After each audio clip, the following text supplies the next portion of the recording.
Hi friends, ಎಲ್ಲರಿಗೂ ನಮಸ್ಕಾರ. ಎಲ್ಲರೂ ಹೇಗಿದ್ದೀರಾ? ಎಲ್ಲರೂ ಚೆನ್ನಾಗಿದ್ದೀರಾ ಅಂತ ಭಾವಿಸ್ತಾ ಇದ್ದೀನಿ. ನಾನು ಇವತ್ತು ಮಾತಾಡ್ತಾ ಇರೋ ವಿಷಯ ಏನಂದರೆ ಪ್ರೇರಣಾತ್ಮಕ ಅಂದರೆ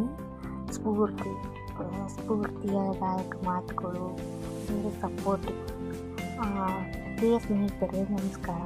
ಇಂದು ನಾನು ನಿಮಗೆ ಹೇಳಲು ಬಯಸುವ ಒಂದೇ ಮಾತು: ನೀವು ಅಸಾಧ್ಯವೆಂದು ಭಾವಿಸದೆ ನಿಮ್ಮ ನಿಜವಾದ ಶಕ್ತಿ. ಭಾವಿಸುವುದು ನಿಜವಾದ ಶಕ್ತಿ. ಜೀವನದಲ್ಲಿ ಕಷ್ಟಗಳು ಬರುತ್ತವೆ, ಸೋಲುಗಳು ಎದುರಾಗ್ತವೆ. ಆದರೆ ಸೋಲಿನಿಂದಲೇ ಗೆಲುವು ಹುಟ್ಟುತ್ತದೆ. ಪ್ರತಿಯೊಬ್ಬ ಯಶಸ್ವಿ ವ್ಯಕ್ತಿಯ ಹಿಂದೆಯೂ ಅನೇಕ ವಿಫಲ ಪ್ರಯತ್ನಗಳು, ನೋವುಗಳು ಮತ್ತು ನಿರಾಸೆಗಳಿರುತ್ತವೆ. ಆದರೆ ಅವರು ಒಂದೇ ಕೆಲಸ ಮಾಡುತ್ತಾರೆ, ಎಂದಿಗೂ ಕೈ ಬಿಡುವುದಿಲ್ಲ. ಯಾರು ಹುಟ್ಟಿನಿಂದಲೇ ಮಹಾನರಲ್ಲ. ಪರಿಶ್ರಮ, ಶಿಸ್ತು ಮತ್ತು ಆತ್ಮವಿಶ್ವಾಸವೇ ಯಶಸ್ವಿನ ಮಂತ್ರಗಳು.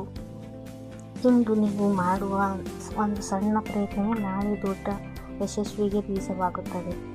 ನಿಮ್ಮನ್ನು ನೀವು ನಂಬಿ ಇತರರು ಏನು ಹೇಳ್ತಾರೆ ಎಂಬುದಕ್ಕಿಂತ ನೀವು ನಿಮ್ಮ ಬಗ್ಗೆ ಏನು ನಂಬುತ್ತೀರಿ ಎಂಬುದೇ ಮುಖ್ಯ. ಸಮಯ ಕಷ್ಟವಾಗಿದೆ ಎಂದು ಕುಳಿತುಕೊಳ್ಳಬೇಡಿ.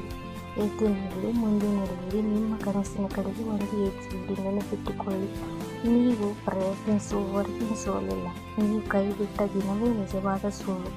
ಆದ್ದರಿಂದಲೇ ಸ್ನೇಹಿತರೆ, ಇಂದೇ ನಿರ್ಧಾರ ಮಾಡಿ, ನಾನು ಹೋರಾಡುತ್ತೇನೆ, ನಾನು ಕಲಿಯುತ್ತಿದ್ದೇನೆ ಮತ್ತು ಗೆಲ್ಲುತ್ತೇನೆ ಎಂದು ನಿರ್ಧಾರ ಮಾಡಿ. ಧನ್ಯವಾದಗಳು. ಓಕೆ ಫ್ರೆಂಡ್ಸ್, ಮತ್ತೆ ಮುಂದಿನ ವಿಡಿಯೋದಲ್ಲಿ ಸಿಗ್ತೀವಿ.